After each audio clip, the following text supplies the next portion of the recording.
OSJ 22,2 JT Hits Jangkau Station Igli Kilbab.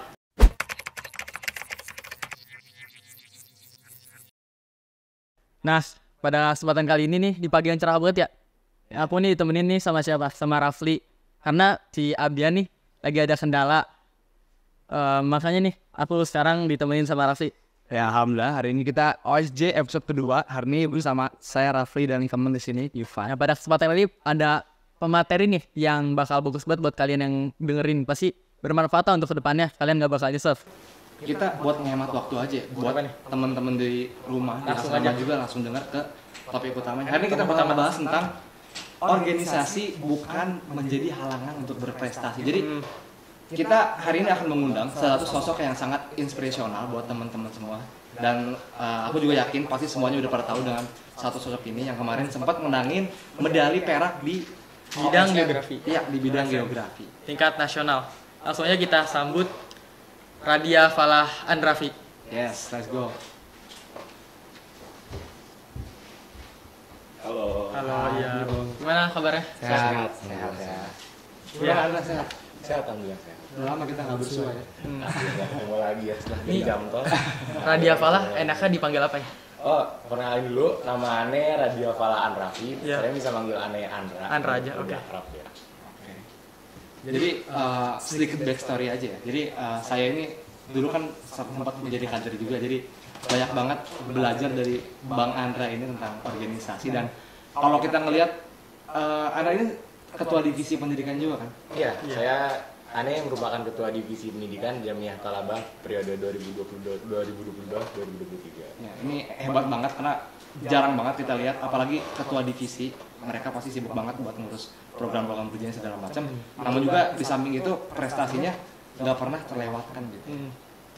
Nah, kalau boleh diceritain sebentar singkat dulu, itu gimana sih Bang perjalanan Radia Andra ini bisa sampai tingkat nasional di bidang geografi? Oke, sedikit cerita ya. Jadi sebenarnya Ane itu tuh ikut OSN itu nggak terlalu berharap sama yang namanya tuh bakal menang. Karena Ane sendiri itu ikut OSN karena emang minat aja. Jadi Ane itu punya sedikit ketertarikan sama bidang geografi dan pengetahuan umum gitu. Jadi semenjak dari SMP itu Ane udah ikut OSN IPS. Tapi qadarullah Ane cuma bisa menang sampai tahap kabupaten, belum bisa sampai tahap nasional gitu. Terus berlanjut nih ke SMA. Di tahun pertama Ane kan merupakan kader juga sama kayak Rafli. Di tahun pertama SMA-nya juga merupakan kader. Di situ sekaligus jadi kader, sekaligus belajar di kelas. Ane juga nyoba ikut OSN nih. Di tahun pertama itu Ane cuma dapat sampai tahap nasional, sampai tahap provinsi waktu itu. Ya. Untuk tahap nasionalnya qadarullah Ane belum berhasil. Nah waktu itu kan juga nasionalnya masih secara online ya. Jadi ada baiknya juga nih di tahun kedua Ane ikut OSN baru lolos ke tahap nasional. Terus berlanjut ke tahun kedua di SMA, Ane ikut OSN. Sebenarnya Ane nggak terlalu berharap sih, soalnya Ane kan tahu nih dari awal Ane bakal sibuk, bakal ngadepin jam tol juga. Iya, betul. Terus ya kesibukannya tuh bakal terpecah banget, apalagi kelas 11 ini kan belajar di kelasnya nggak maksimal, karena Ane juga ada kegiatan-kegiatan lain. Terus dari situ Ane berusaha aja deh semaksimal mungkin ikut pelatihan, mulai belajar mandiri juga. Sampai akhirnya di kelas 12 ini di bulan September kemarin berhasil memenangkan medali perak pada OSN 2023. Ya, mungkin gini kali ya. Buat kita yang sehari-hari, apalagi sekarang udah jadi jamtol, buat kayak belajar di kelas secara normal aja kita kadang suka kewalahan karena mungkin capek kegiatan segala macam. Nah, Betul. Anda ini di luar dengan kesibukan organisasinya, di luar dengan segala macam itu, gimana sih kalau bisa kayak how you can manage time gitu, kayak ini ada waktunya buat prestasi, ini ada waktunya buat ngurus organisasi. Jadi kayak organisasi jalan, prestasi juga berjalan. Oke, jadi selama SMA ini kehidupan Anda itu ditarik ke 3 hal. Yang pertama itu ke jangkau tentu saja, karena dari kelas 10-an yang merupakan kader dan di kelas 11 Ane didapuk untuk menjadi ketua divisi kan. Terus yang kedua, Ane juga ambis olimpiade, meskipun nggak ambis-ambis banget, tapi Ane tetap ngupayain olimpiade di situ. Dan yang ketiga, yang nggak boleh ditinggalin kewajiban kita sebagai santri di Albina, apalagi kalau bukan belajar di kelas dan UKJ. UKJ. Gitu. Jadi untuk gimana cara kita bisa meraih kesuksesan di setiap yang kita upayakan ini, kalau aneh sendiri sih, aneh selalu misahin nih mana kehidupan personal aneh sebagai seorang pelajar, mana kehidupan profesional aneh sebagai seorang anggota Jamtol gitu. Udah Jamtol. Sebelum udah Jamtol. Jadi aneh tuh nggak pernah tuh yang namanya tuh nyampurin urusan pribadi sama urusan profesional. Kalau misalkan aneh lagi belajar, aneh fokus belajar. Kalau misalkan aneh lagi UKJ, aneh fokus di UKJ. Terus kalau misalkan ada urusan Jamtol, nah baru aneh ninggalin semua kehidupan pribadi aneh. Dari mulai belajarnya, mulai UKJ-nya, di situ aneh mulai ninggalin lah kalau ada yang berkaitan sama Jamtol. Terus berikutnya waktu juga. Jadi kan di sini aneh sebagai ketua divisi ya. Terus aneh juga punya ya seenggaknya punya wewenang gitu untuk menentukan jadwal, menentukan penanggalan event, menanggalan program-program. Di situ aneh bisa ngatur gimana sih supaya program-program yang aneh jalanin, yang kita sama teman-teman di Jamtol divisi pendidikan itu jalanin nggak bertabrakan sama kesibukan kita gitu. Sebagai ketua divisi kan aneh juga harus memahamin kebutuhan anggota aneh. Kayak misalkan ada yang OSN juga teman aneh kemarin, ada yang punya kesibukan di organisasi lain, ada yang mungkin UKJ-nya ketertinggalan kemarin. Nah di situ juga harus diatur juga gimana caranya program-program yang kita lakuin ini nggak bertabrakan sama kehidupan pribadi kita. Gitu sih. Jadi intinya adalah gimana kita misalnya kehidupan pribadi dan kehidupan profesional kita. Kalau munculnya rasa ingin ikut kompetisi itu dari kapan sih? Dari SD atau dari SMP baru ada? Kalau dari ikut OSN sendiri tuh aneh tuh dari SD udah pernah beberapa kali ikut ya. Jadi waktu SD itu aneh ikut OSN tingkat kecamatan bidang IPA tapi gagal. Terus juga pernah ikut suatu lomba gitu dari Muhammadiyah. Waktu itu lombanya di Bandar Lampung sampai tahap nasional doang, aneh gagal dapet juara di situ. Terus berbekal dari kegagalan itu aneh sebenarnya udah agak nggak punya asa buat ngejar waktu SMP. Karena waktu SMP itu aneh bener-bener fokus belajar di kelas. Tapi semenjak waktu itu aneh tiba-tiba dipercaya gitu sama Ustadz Indra Gunawan buat jadi perwakilan SMP Albina di bidang IPS pada KSN 2020. Aneh jadi semangat lagi nih, jadi punya dorongan lah karena aneh di situ dipilih karena kemampuan aneh. Jadi karena dipilihnya pada waktu itu aneh jadi punya percaya diri nih sama kemampuan yang aneh punya. Jadi buat kedepannya aneh punya modal yang lebih kuat lah buat bersaing gitu. Terus masuk di masa SMA, sebenarnya OSN ini nih sesuatu yang penting bagi aneh. Karena dengan OSN ini kan aneh bisa belajar banyak hal, belajar manajemen waktu gitu. Di waktu kelas 10 itu aneh udah ngerasain kayak, oh kita harus belajar bagi waktu nih, harus belajar gini, harus nyesain kehidupan. Terus di kelas 11 aneh udah paham apa yang harus dilakuin. Jadi di kelas 11 ini aneh udah ngebagi itu udah bisa lah. Terus alhamdulillah dapat hasil yang maksimal, di Jamtol dapat hasil maksimal, di kelas dapat hasil maksimal, di pastinya dapat hasil maksimal gitu. Kalau ngelihat tadi kata Anda yang sebelumnya, jadi salah satu advantage juga Anda jadi ketua divisi itu bisa ngatur jadwal nyesuaiin sama kayak misalkan ada kebutuhan pribadi, kebutuhan organisasi bisa ikut disesuaikan juga. Kalau kata Ustadz Agung tuh asangatan pasangatan. Setiap waktu ada waktunya. Tapi kalau misalkan tadi Andra mention kayak bener-bener nih OSN ini merubah banget cara pandang tentang gimana ngelola organisasi sama kehidupan. Coba boleh di-spill dikit tuh kayak gimana sih kayak secara spesifik itu kayak yang dapetin kayak buat kadang kan orang pasti masih belum bisa kayak ngebagi kadang masih kalau kita di kelas kadang masih ke bawah Jamtol misalnya masih ke bawah kalau lagi di luar juga kayak masih campur aduk gitu. Jadi kalau secara pribadi aneh ini mandang OSN ini sebagai satu tantangan gitu di kehidupan aneh. Jadi aneh ngerasa kalau misalkan hidup selama SMA aneh ini lempeng-lempeng aja, datar-datar aja, cuma belajar di kelas tuh aneh nggak bakal berkembang gitu. Jadi ada kalanya tuh aneh pengen nambahin beberapa bumbu supaya kehidupan yang aneh jalan ini menantang gitu. Jadi aneh tuh jatuhnya tuh apa ya? Kayak nyelipin doang OSN kita kehidupan gitu. Karena aneh tahu yang utama tuh bukan olimpiadanya tapi belajar kita di albinanya. Jadi OSN ini sebagai sisipan dan sisipan ini nih yang berpengaruh banget. Contohnya tuh kayak misalkan nih waktu itu aneh lagi pelatihan di luar. Tapi saat itu berbarengan sama ada beberapa program dari divisi pendidikan waktu itu di semester kedua. Nah, di situ aneh tuh nemuin cara-cara baru supaya ngatur teman-teman aneh ini tetap bisa berjalan tanpa kejaran aneh gitu. Jadi aneh ngupayain metode-metode baru, ngasih instruksi-instruksi yang lebih awal, ngasih instruksi-instruksi yang lebih jelas supaya teman-teman aneh itu kedepannya bisa jalanin program dengan baik meskipun ketiadaan aneh sebagai ketua divisi. Itu salah satunya. Terus yang kedua, OSN ini kan perjalanannya panjang, kurang lebih 6 bulan dari awal seleksi sekolah sampai ke tahap nasional. Di tahap-tahap yang panjang ini, Anda itu berusaha nyempetin kayak ngeluangin sedikit waktu lah.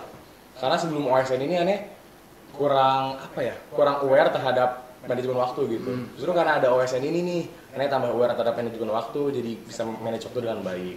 Contohnya kayak misalkan malam ini besok tuh ada ulangan, tapi beberapa pekan ke depan tuh Ane bakal lomba lagi nih tahap provinsi misalkan. Nah di situ Ane bisa ngebagi jadwalnya, hari ini fokus ulangan, besoknya fokus olim, besoknya fokus ulangan lagi, fokus di kelas, fokus jamtol. Jadi kayak secara otomatis sih kayak kecacah gitu selama sepekan. Oh ada hari-hari buat jamtol, ada hari-hari buat belajar KBM fokus, ada beberapa hari buat olimpiade gitu. Itu sih.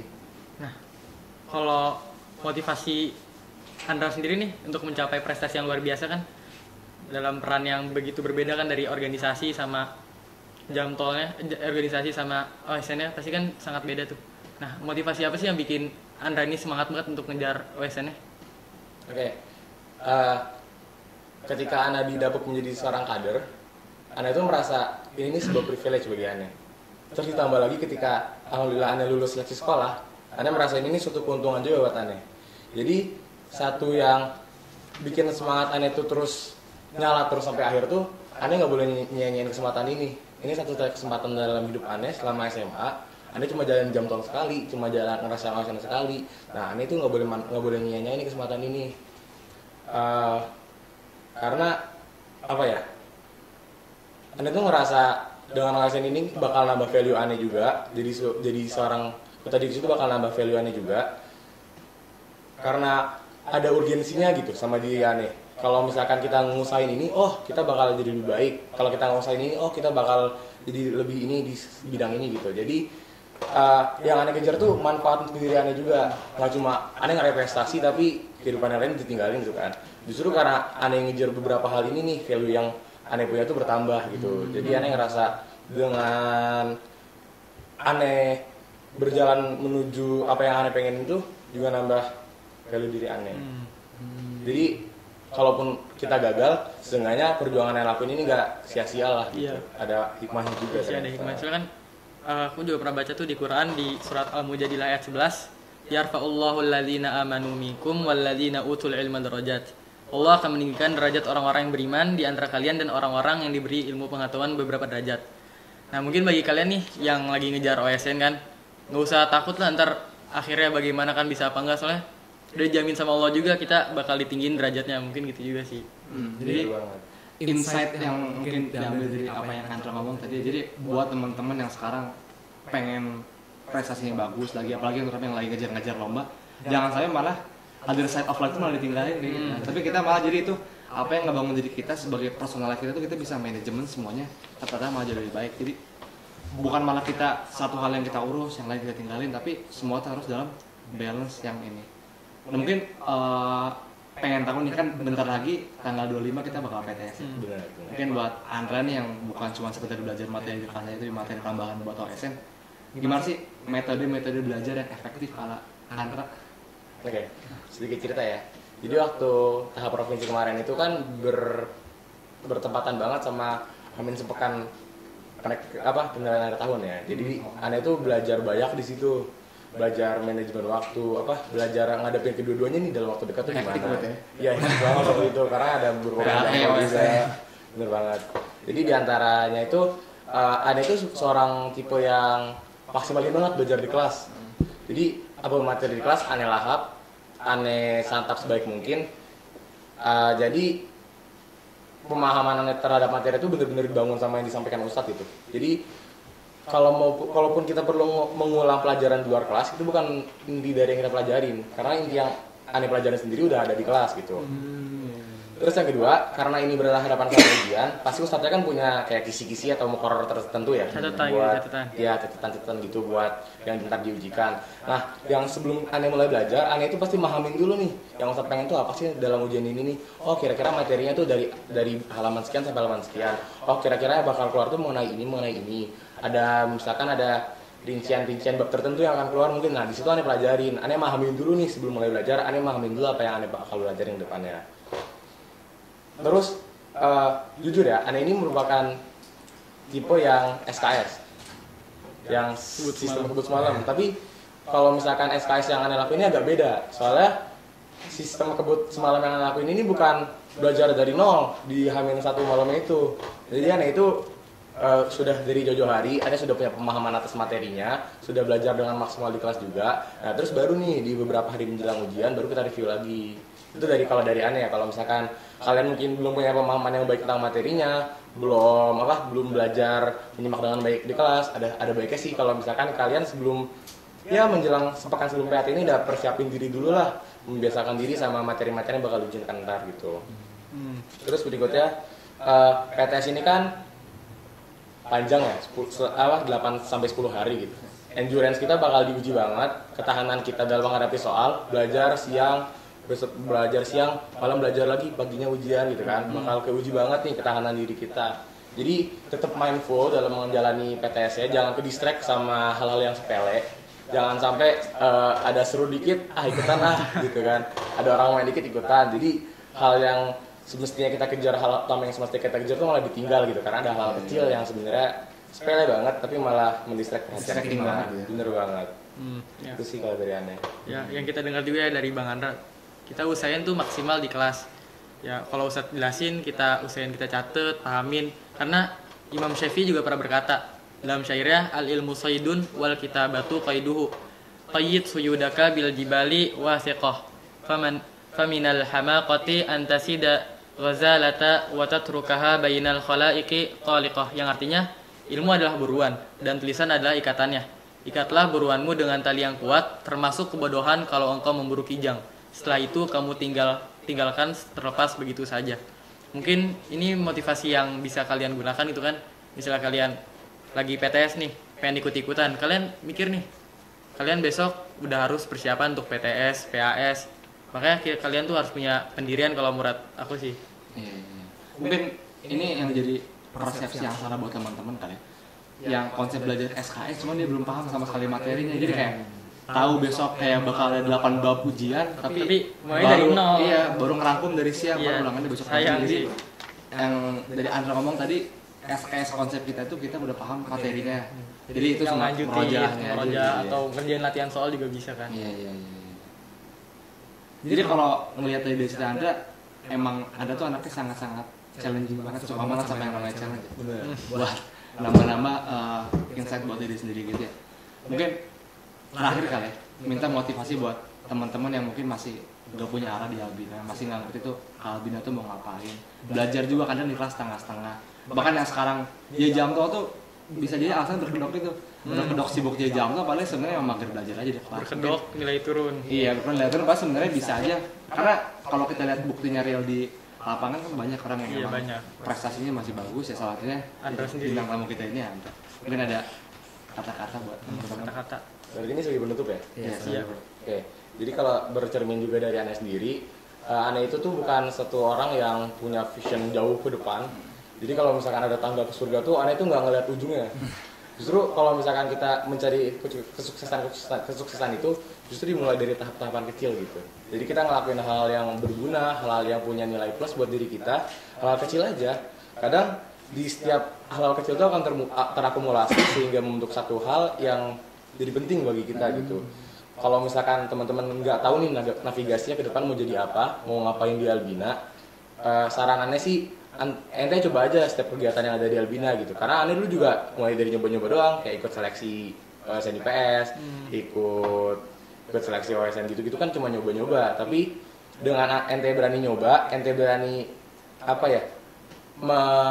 membuat diri ente itu keluar dari zona nyaman, insya Allah ente bakal nemuin jalan ente sendiri gitu. Karena yang bakal nentuin jalan ente kan ente sendiri, yang bakal hadapin jalan kan ente sendiri gitu. Jadi kalau misalkan untuk ngarahin khusus, Ane nggak punya arahan khusus nih buat kalian, tapi justru Ane mendorong kalian itu supaya buat nentuin arah perjalanan kalian sendiri dengan ente dengan kalian keluar dari zona nyaman kalian gitu. Intinya zona nyaman itu memang nyaman, tapi kita nggak akan kemana-mana dari zona nyaman gitu.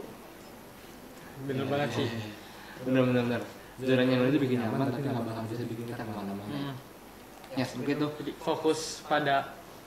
jangan fokus pada tangga awal, jangan lihat tangga akhir. Kalau bisa disimpulin tuh kayak janganlah lihat seberapa kamu tertinggal, tapi kejarlah apa yang kamu bisa kejar itu. Mulai dari hal-hal kecil dulu gitu kan.